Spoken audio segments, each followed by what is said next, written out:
नमस्कार, बहुत स्वागत है आपका। न्यूज 18 देख रहे हैं आप और आपके साथ मैं हूं अंशिका पाठक। शुरुआत करेंगे बुलेटिन की बड़ी खबर के साथ। भिलाई में पूर्व मुख्यमंत्री भूपेश बघेल के घर पर ईडी ने छापेमारी की है। बघेल और उनके बेटे चैतन्य बघेल से ईडी की टीम शराब घोटाले और दूसरे घोटालों को लेकर पूछताछ कर रही है। भिलाई के अलावा लक्ष्मी नारायण बंसल, पप्पू बंसल के घर समेत 14 जगहों पर ईडी ने छापा मारा है। उधर ईडी के छापे को लेकर सियासत गर्मा गई है। भूपेश बघेल ने ईडी की कार्रवाई को पंजाब से जोड़ा और कांग्रेस को रोकने के आरोप लगाए हैं। उधर विधानसभा में भी कांग्रेस विधायकों ने कार्रवाई को लेकर हंगामा किया, जबकि कांग्रेस कार्यकर्ता ईडी की कार्रवाई के विरोध में बैठे हैं। डिप्टी सीएम अरुण साव ने ईडी के छापे को लेकर कहा कि कांग्रेस के कार्यकाल में कई घोटाले हुए थे और इसे लेकर जांच कर रही है ईडी। अगर भूपेश बघेल ने कुछ नहीं किया तो उनको डरने की जरूरत नहीं है।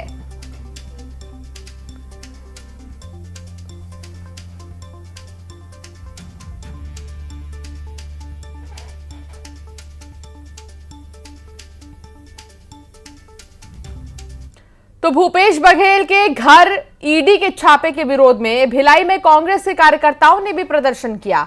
आक्रोश जता रहे हैं, गुस्से में हैं और देखिए बीच सड़क पर ही बैठ गए हैं।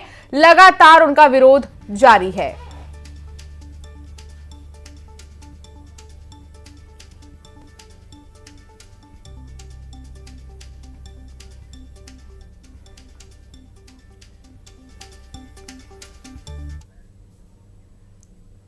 भिलाई में भूपेश बघेल के घर ईडी का छापा। भूपेश बघेल के बेटे चैतन्य बघेल से ईडी के अधिकारी पूछताछ कर रहे हैं। कोयला घोटाला और महादेव सट्टा से संबंधित मामलों में पूछताछ हो रही है। करीब 7 अधिकारी भूपेश बघेल के घर पर जांच कर रहे हैं।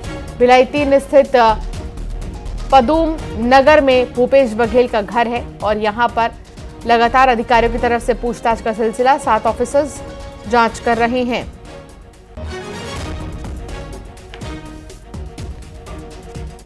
ईडी की रेड पर भूपेश बघेल ने सोशल मीडिया प्लेटफॉर्म एक्स पर एक पोस्ट किया। बघेल ने लिखा कि 7 वर्षों से चले आ रहे झूठे केस को जब अदालत में बर्खास्त कर दिया गया है तो आज ईडी के मेहमानों ने भिलाई निवास में सुबह प्रवेश किया। अगर इस षड्यंत्र से कोई पंजाब में कांग्रेस को रोकने का प्रयास कर रहा है तो ये गलतफहमी है।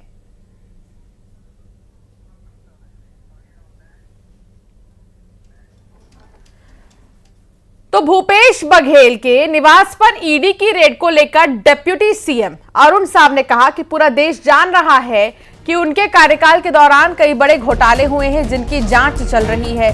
भूपेश बघेल के करीबी लोगों की घोटाले में प्रत्यक्ष भूमिका दिखी है, वो गिरफ्तार भी हैं, उनके खिलाफ मामला भी चल रहा है। ये ईडी की जांच के कार्रवाई का हिस्सा है। अगर भूपेश बघेल ने कुछ नहीं किया है, उनकी कोई भूमिका नहीं है तो डरने और घबराने की जरूरत नहीं है। पूरा देश और दुनिया जान रहा है कि उनके मुख्यमंत्रित्व कार्यकाल में अनेक बड़े बड़े घोटाले हुए हैं जिनकी जांच चल रही है। चाहे वो शराब घोटाले का मामला हो, कोयला घोटाले का मामला हो, महादेव ऐप बेटिंग का मामला हो, डीएमएफ घोटाले का मामला हो। ऐसे बड़े बड़े घोटाले के दौरान वो राज्य के मुख्यमंत्री रहे हैं और उनके जो करीबी लोग हैं कहीं न कहीं उनकी प्रत्यक्ष भूमिका दिखी है और वो गिरफ्तार भी हैं, उनके खिलाफ मामला भी चल रहा है।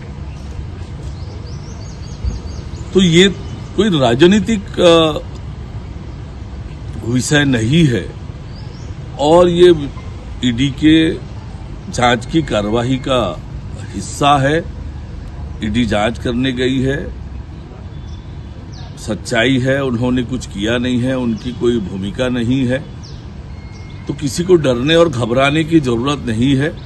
पर जो कांग्रेस पार्टी का आरोप है वो निराधार और बेबुनियाद है। वास्तविकता ये है कि बड़े बड़े घोटाले हुए हैं और ईडी जब कार्यवाही करती है तो पुख्ता आधारों पर ही करती है। भूपेश बघेल के घर ईडी की रेड का कांग्रेस ने विरोध किया है।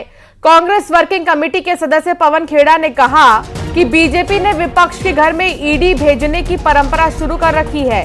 संसद में विपक्ष ने बीजेपी को घेर रखा है, इसीलिए ध्यान भटकाने के लिए ऐसा किया जा रहा है। पवन खेड़ा ने आरोप लगाया कि बीजेपी का अंग बनकर ईडी काम कर रही है।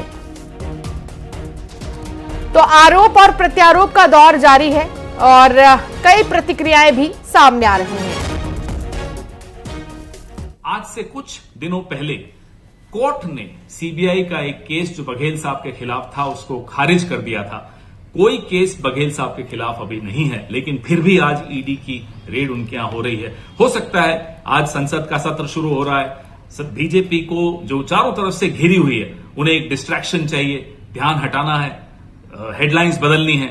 ये उसी का एक षड्यंत्र बिल्कुल संभव है। यह भी हो सकता है कि क्योंकि भूपेश बघेल जी अब पंजाब में अपनी राजनीतिक गतिविधियां शुरू कर रहे हैं, प्रभारी बने हैं, तो उनको वहां डिस्टर्ब करने की कोशिश की जा रही हो।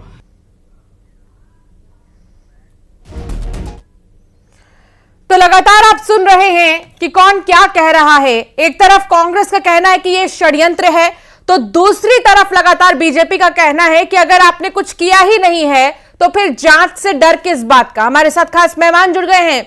अजय गंगवानी कांग्रेस के नेता हमारे साथ हैं, राजीव चक्रवर्ती हमारे साथ बीजेपी के प्रवक्ता जुड़ गए हैं। आज इसी पर हम करेंगे चर्चा। सबसे पहले एक कमेंट अजय जी आपसे। बीजेपी ये कह रही है कि जब कुछ किया ही नहीं है तो किसी भी जांच से डरना क्यों? डर की तो कोई बात ही नहीं है। ये वही कांग्रेस पार्टी है जो स्वतंत्रता की लड़ाई में लगातार अपना शहीद बलिदान करते रहे, लेकिन अंग्रेजों से किसी प्रकार से डरी नहीं। आपत्ति हमें इस बात से है कि जिस प्रकार से संवैधानिक संस्थाएं, चाहे ईडी हो, आईटी हो या सीबीआई हो, भारतीय जनता पार्टी के अनुषांगिक संगठन के रूप में काम कर रहे हैं। भारतीय जनता पार्टी और केंद्र सरकार के इशारे पर प्रेशर पॉलिटिक्स के रूप में, राजनीतिक द्वेष के तहत जो विपक्ष के नेताओं की राजनीतिक छवि दुर्बल करने का जो दुष्प्रयास किया जा रहा है शिखा जी, ये किसी प्रकार से लोकतंत्र में स्वीकार्य नहीं है। आज हमने लगातार देखा कि जो ईडी है वो एलिमिनेटिंग डेमोक्रेसी और देखिए इलेक्शन मैनेजमेंट डायरेक्टिव के रूप में काम कर रहा है। जब जब चुनाव आते हैं तब तक जो है ईडी एक्टिव हो जा रहा है। महत्वपूर्ण बात है कि हम किसी प्रकार की जांच से नहीं भाग रहे, लेकिन जिस प्रकार से अभी ताजा उदाहरण देख लीजिए, 7 साल का जो पुराना मामला था जो सीडी कांड का चल रहा था, उसमें सीबीआई कोर्ट ने पूर्व मुख्यमंत्री भूपेश जी को क्लीन चिट दी। स्पष्ट रूप से कहा जो तथ्य और जो प्रमाण है वो किसी प्रकार से मामला दर्ज करने के लिए पर्याप्त नहीं है। तो ये द्वेषपूर्ण जो कार्रवाई की जा रही है, वो जानबूझकर को फंसाने का प्रयास किया जा रहा है, ये किसी प्रकार से स्वीकार्य नहीं है। दूसरी महत्वपूर्ण बात मैं एक आंकड़े देना चाह रहा हूं शिखा जी, हमारे यूपी के सरकार में ईडी द्वारा 112 मामले दर्ज किए गए और जबकि इनके 11 साल के कार्यकाल में लगभग 3060 मामले, जो सुप्रीम कोर्ट के आंकड़े आ रहे हैं, कन्विक्शन रेट है वो मात्र 0.5%, मतलब 99% जो व्यक्ति है वो निर्दोष साबित हो रहे हैं। आगे चल के उनको जमानत मिल रही है। माननीय सुप्रीम कोर्ट खुद स्पष्ट रूप से कह रहा है कि ईडी अपनी कार्रवाई को पारदर्शी बनाए, द्वेषपूर्ण कार्रवाई न करे, टारगेटेड कार्रवाई न करे। ऐसे कई लोग था जिनके सुप्रीम कोर्ट ने कड़ी टिप्पणी की कि बिना प्रमाणित तथ्यों के, बिना पर्याप्त सबूतों के आप लोगों को सलाखों के पीछे ढकेल दे रहे हैं। जब तक वो जानबूझकर चालान पुटअप करने की कार्रवाई आप देशपूर्ण लंबा समय ले रहे हैं ताकि वो लगातार उस समय तक गिरफ्तार करके जेल में रहे। क्या ये सीधा लोकतंत्र की हत्या नहीं है? जब देश का सर्वोच्च सुप्रीम कोर्ट इस बात को अंडरलाइन कर रहा है कि ईडी जो है टारगेटेड कार्रवाई कर रहा है, ये किसी प्रकार से। दूसरी आखिरी महत्वपूर्ण बात मैं कहना चाह रहा हूं, अभी तक जो भूपेश जी पे कार्रवाई हो रही है, कोई ऑफिशियल स्टेटमेंट ईडी के द्वारा नहीं आया है।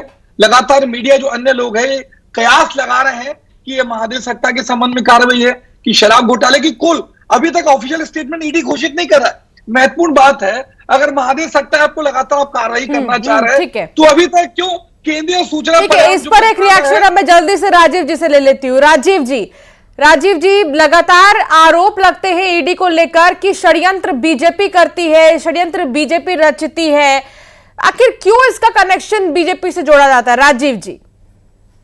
अंशिका जी, बड़ा आश्चर्य है, यहाँ पर छत्तीसगढ़ में 3,415 रुपए प्रतिवर्ष का शराब का घोटाला हुआ, जो खुलेआम था कि जहां से नकली होलोग्राम प्राप्त हो रहे थे, आसावनी से मैंने डिस्टिलरी से सीधे शराब दुकानों में शराब की सप्लाई हो रही थी। 2 काउंटर थे। आपके मीडिया के लोगों ने इसको प्रमुखता से उठाया तात्कालीन समय में, और एक आकलन है इससे ज्यादा हो सकता है, प्रतिवर्ष 3,000 करोड़ रुपए का घोटाला। जिस रुपए से छत्तीसगढ़ का विकास हो सकता था, वो पैसा पता नहीं कहां पर जादूगिरी से चला गया।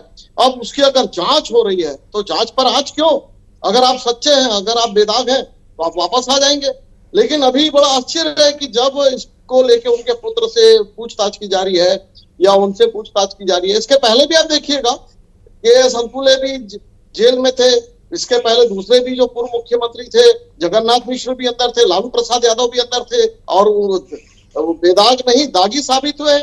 इसी प्रकार से जो छत्तीसगढ़ का बहुचर्चित शराब घोटाला हुआ है, जो रेत का घोटाला हुआ है, जो डीएमएफ फंड का घोटाला हुआ है, खनिज का जो घोटाला हुआ है, कोल स्कैम जो हुआ है, तो उस समय तो छत्तीसगढ़ में स्कीम नहीं चलती थी, केवल स्कैम चलता था। तो स्कैम का अगर जांच हो तो उसमें आज क्या है, आप अगर सच्चे हैं तो उस पर सामना करिए और दूध का दूध पानी का पानी हो जाएगा। लेकिन हर बात पर राजनीतिक कमेंट करना कि फंसाया जा रहा है, बड़े शक्तिशाली है। अरे भैया इतने शक्तिशाली थे कि हमको चार जीत की सौगात दे दिए। कोई डरने और भय करने की बात नहीं है ना। भाजपा को कांग्रेस से डरना चाहिए ना कांग्रेस को भाजपा से डरना चाहिए। भैया आपने घोटाला किया है और इसकी चार्जशीट बन गई है, उस पर अगर बात की जा रही है, अगर इंट्रोगेशन किया जा रहा है तो ये राजनीतिक प्रोपोगंडा है। ईडी उसकी, सीबीआई उसका, वो मेरा वो तेरा, ऐसी कोई बात नहीं है अंशिका जी। जब नहीं, लेकिन इसमें पंजाब का कनेक्शन भी निकाला जा रहा है। कांग्रेस का कहना है कि अगर कांग्रेस का कहना है कि अगर पंजाब में कांग्रेस को आने से रोका जा रहा है तो वो गलतफहमी में। भूपेश बघेल ऐसा कह रहे हैं। पंजाब में कौन सा तूफान खड़ा कर दिया और कौन सा भाजपा का नुकसान किए। हाँ, छत्तीसगढ़ में कोई नुकसान नहीं कर सके। उत्तर प्रदेश में गए थे प्रभारी बनकर, वहां शून्य पर आए। इसके पहले बंगाल में भी गए थे, वहां पर शून्य पर आए। तो ऐसा कोई नहीं है ना कि भूपेश बघेल जी चले जाएंगे तो वहां तकदीर और तस्वीर बदल जाएगी कांग्रेस पार्टी की। जो कांग्रेस पार्टी वहां पर आम आदमी और भाजपा से फाइट कर रही है, जो भूपेश बघेल जी छत्तीसगढ़ में रहकर कुछ कर नहीं पाए, 3 चुनाव हरवा दिए छत्तीसगढ़ में। हाँ। तो विधानसभा हरवा दिए, लोकसभा अपने गृह ग्राम में नहीं जीत पाए जहाँ के वो निवासी हैं, चाहे वो भिलाई 3 में रहते हैं। एक रिएक्शन जल्दी से अजय जी से मैं ले लेती हूँ इसी पर। राजीव जी दोबारा आपके पास आऊंगी। अजय जी देखिए अंशिका जी, महत्वपूर्ण है। अजीत पवार, एकनाथ शिंदे, प्रफुल्ल पटेल, नारायण राणे, मुकुल राय, हेमंत बिस्वा शर्मा, येदियुरप्पा, ये ज्योतिरादित्य सिंधिया, ये ऐसे लंबे लगातार लिस्ट है जिसमें लगातार केंद्र की मोदी सरकार और माननीय प्रधानमंत्री स्वयं आरोप लगाते रहे कि भैया ये घोटालों में शामिल है। और इनके लिए अजीत पवार के लिए कहा गया कि 70,000 करोड़ का इन्होंने घोटाला किया है, ये जेल में जाएंगे। लेकिन वो भारतीय जनता पार्टी में शामिल होते हैं अंशिका जी, सारे आरोप खत्म हो जाते हैं। और तो छोड़िए, वो महाराष्ट्र के उप मुख्यमंत्री की शपथ लेते हैं। अगर मैं छत्तीसगढ़ की बात करूं अंशिका जी, चिंतामणि महाराज, ये भारतीय जनता पार्टी लगातार कोल घोटाले का आरोप लगाती है कि लाखों रुपए की रिश्वत लेते हैं। लेकिन वही चिंतामणि महाराज जो भाजपा में शामिल होते हैं, आज एसीबी उनका नाम हटा देती है। तो ये दिखता है कि जो भारतीय जनता पार्टी की वॉशिंग पाउडर की मशीन है, ये विपक्ष सवाल क्यों ना खड़ा करे। जब तक नेता विपक्ष में रहे तब तक कोई ना कोई आरोप या फिर कोई ना कोई जांच उनके इर्द गिर्द होती रहती है। जैसे ही वो बीजेपी में शामिल होते हैं वो साफ सुथरे हो जाते हैं। ऐसा बिल्कुल नहीं है। जब जांच होती है, जांच के बाद पता चलता है कि ये दोषी है कि नहीं है, तो कोई भाजपा में आने से कोई किसी का पाप धुल जाए, ये गलत बात है। ये कांग्रेस का ये बनाया गया प्रोपोगंडा है। एकनाथ शिंदे, नारायण राणे, ज्योतिरादित्य सिंधिया, ये लंबी लिस्ट है अंशिका जी। चैनल में स्वीकार करिए राजीव जी कि आप कमीशन खोरियों भ्रष्टाचारियों का साथ देते हैं। यही भारतीय जनता पार्टी का मूल चरित्र है। ये संवैधानिक संस्थाओं का दुरुपयोग करना बंद करिए राजीव जी। ये लोकतंत्र की हत्या करने का। लेकिन राजीव जी, ये मानना पड़ेगा ना, जहां जहां आपकी सरकार रहती है वहीं वहीं ईडी की जांच भी बहुत ज्यादा होती है। राजीव जी क्यों नहीं मानते आप? ऐसा नहीं, या कह दीजिए कि भ्रष्टाचार के खिलाफ जीरो टॉलरेंस की नीति पर है सरकार, कह दीजिए फिर। बिल्कुल बिल्कुल जीरो टॉलरेंस पर है। जो भ्रष्टाचार करेगा, क्या ईडी जो है सिर्फ विपक्ष के लिए है, सिर्फ कांग्रेस के नेताओं के लिए है? क्या भारतीय जनता पार्टी के किसी नेता पे कार्रवाई नहीं होगी? बता दीजिए चैनल पे। ठीक है राजीव जी, दोबारा आपके पास आऊंगी। अजय जी जल्दी से एक रिएक्शन। एक बात मैं कह रहा हूं, झारखंड के मुख्यमंत्री पे कार्रवाई, दिल्ली के मुख्यमंत्री पे कार्रवाई, आज जो ममता बनर्जी पे कार्रवाई, सिर्फ विपक्ष के जो मुख्यमंत्री हैं उन पे टारगेटेड कार्रवाई क्यों की जा रही है? दूसरी सबसे महत्वपूर्ण बात है, दिल्ली की शराब की आबकारी नीति पे आप कार्रवाई करते हैं। आज अरविंद केजरीवाल पे, मनीष सिसोदिया पे वही शराब की आबकारी नीति आप छत्तीसगढ़ में लागू करते हैं। सीधे निर्माताओं से खरीदी करके लंबी कमीशन खोरी भ्रष्टाचार करते हैं। यहाँ पे बिल्कुल अब ये देखना होगा कि राहत है या नहीं है। इस दबिश में और इस छापेमारी में, और क्योंकि लगातार अभी भी ईडी की छापेमारी जारी है, मेरे पास समय की कमी है और अभी चर्चा को यही रोकना होगा। बहुत शुक्रिया आप दोनों का ही साथ में जुड़ने के लिए और अपनी अपनी बात रखने के लिए। आगे बढ़ेंगे। छत्तीसगढ़ एनर्जी इन्वेस्टर समिट, सरकार का मिशन निवेश की रफ्तार, रोजगार भी बढ़ेगा, इसको लेकर जो है ये समिट का आगाज हुआ है। ये सीधी तस्वीर हम आपको दिखा रहे हैं छत्तीसगढ़ एनर्जी इन्वेस्टर समिट की, जो कि सरकार का सबसे बड़ा मिशन निवेश है, जिसके लिए नाम दिया गया है निवेश की रफ्तार, बढ़ेगा रोजगार। ये सीधी तस्वीर आपको दिखा रहे हैं सरकार के मिशन निवेश की ये तस्वीर। और ये जो समिट है छत्तीसगढ़ एनर्जी इन्वेस्टर समिट, मुख्यमंत्री विष्णुदेव साय कार्यक्रम में मौजूद हैं और मिशन निवेश को लेकर क्या कहेंगे थोड़ा इंतजार करना होगा। उनका संबोधन भी होगा इस समिट को लेकर। निवेश के लिहाज से बहुत ही महत्वपूर्ण समिट इसे माना जा रहा है।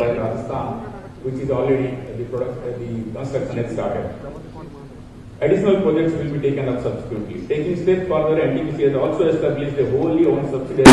NTPC Barwan Nigam Limited and in the process of identifying potential sites across various states to accelerate nuclear power deployment. And for this mission to succeed, we are in discussions with various states. तो छत्तीसगढ़ निवेशक शिखर सम्मेलन का उद्देश्य निवेशक समुदाय को राज्य द्वारा हाल के दिनों में किए गए विभिन्न निवेश अवसरों और व्यवसायिक सुधारों को प्रदर्शित करना है। और आप तस्वीर जो देख रहे हैं, मुख्यमंत्री विष्णुदेव साय इस कार्यक्रम में मौजूद हैं। थोड़ी ही देर में उनका संबोधन भी होगा।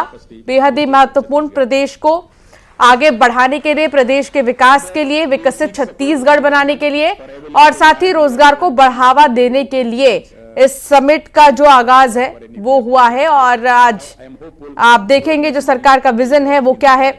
छत्तीसगढ़ की सभी प्रमुख छोटी और बड़ी कंपनीज के लिए भी ये बहुत महत्वपूर्ण है। आज लगातार एक तरफ जहां सत्र की भी हम तस्वीरें देख रहे हैं विधानसभा की, तो दूसरी तरफ ये जो निवेश का मिशन है ये भी बहुत अहम है। Upper Bhavani PSP with an installed capacity of 1000 megawatt allocated to government of Tamil Nadu. Amba 800 megawatt, Kumbe 1000 megawatt have been allocated by government of Maharashtra. And DPR is already in process. We have also identified PSP in Meghalaya, Odisha, Gujarat and Himachal Pradesh. And again I am happy that today we are signing an MOU for development of Sikasir pump storage plant in Chhattisgarh state. I extend my heartiest thanks to Honorable Chief Minister sir and the whole team of Chhattisgarh for this kind support and encouragement. अंत में मैं यही कहना चाहूंगा कि जो हमारे विकसित भारत के टारगेट है given by our prime minister Narendra Modi by 2047, इसमें छत्तीसगढ़ के ऊर्जा के क्षेत्र में जो भी मुहिम है उसमें एनटीपीसी साथ में साथ मिलकर चलेगा। और ये हमारे चेयरमैन श्री गुरदीप सिंह साहब जो किसी कारणवश आज प्रोग्राम में नहीं आ पाए, उनके तरफ से मैं chief minister sir Shri Sai sir को एंड पूरे टीम को धन्यवाद देता हूं उनके तरफ से एंड शुभकामनाएं देता हूं कि एनटीपीसी और छत्तीसगढ़ मिलके इस कंट्री के ऊर्जा क्षेत्र में और भी काम करेंगे। And by other than this investment we are in also discussion with the state government and the state energy corporation for working in synergy for knowledge management, inventory and procurement and ash management. These are the issues where we can work jointly, even also biomass consumption in the state for the power generation, and we can take the state forward in this direction with the knowledge we have, and for the country, for the development of the whole country. Being Chhattisgarh, being an energy capital, I can say we have a lot of resources and we have a power surplus in the state. So whatever we do here, we are going to contribute to the GDP of the nation, and in turn we are contributing to the development of the country. Once again, I thank and I am happy to also say the plants what we have in Chhattisgarh like Lara and Korba and Lara, they are at number 2 and 3 position of NTPC throughout the country, which are in Chhattisgarh. And also I am happy to say all the plants in Chhattisgarh, whatever we have as utilized in this particular financial year, are more than 100%. So हम पूरी तरह से NTPC Chhattisgarh सरकार के साथ है। मैं honourable CM sir और सारे मंत्रीगण और जो हमारे सेक्रेटरीज हैं और गवर्नमेंट है, सभी को मैं धन्यवाद देता हूं पूरे एनटीपीसी की तरफ से, और पूरे आगे के सहयोग के लिए मैं वादा करता हूं। धन्यवाद। Thank you so much for your word sir. और अब हम आग्रह करेंगे मुख्य सचिव छत्तीसगढ़ शासन श्री अमिताभ जैन जी से, आप आए और अपना उद्बोधन दें। मुख्य सचिव छत्तीसगढ़ शासन श्री अमिताभ जैन जी। छत्तीसगढ़ राज्य के सम्मानीय मुख्यमंत्री जी श्री विष्णुदेव साय जी, भारत सरकार के पावर सेक्टर के पब्लिक सेक्टर अंडरटेकिंग्स के अत्यंत वरिष्ठ अधिकारीगण जो आज यहाँ पर इस कार्यक्रम में उपस्थित हैं, राज्य शासन के मेरे सहयोगी अधिकारीगण और आज के कार्यक्रम में पधारे आप सभी सम्मानीय अतिथिगण, हमारे लिए बड़े सौभाग्य का विषय है कि आज सम्मानीय मुख्यमंत्री जी के नेतृत्व में केवल एक सेक्टर, पावर सेक्टर में अगले 6-7 साल में 3 लाख करोड़ रुपए का इन्वेस्टमेंट फैसिलिटेट करने के लिए आप सबके साथ हम कदम बढ़ा रहे हैं। आमतौर पे ये बड़े इन्वेस्टमेंट्स पब्लिक सेक्टर के द्वारा होते हैं, पर अब इसमें प्राइवेट सेक्टर के भी कई इन्वेस्टमेंट शामिल हैं। ये भी अत्यंत प्रसन्नता का विषय है। इन्वेस्टमेंट को फैसिलिटेट करने के लिए सम्मानीय प्रधानमंत्री जी की प्रोजेक्ट मॉनिटरिंग ग्रुप और प्रगति की बैठकों के जरिए आप सबसे संपर्क मेरा बना रहता। छोटे से ब्रेक के लिए जल्द हाजिर होंगे।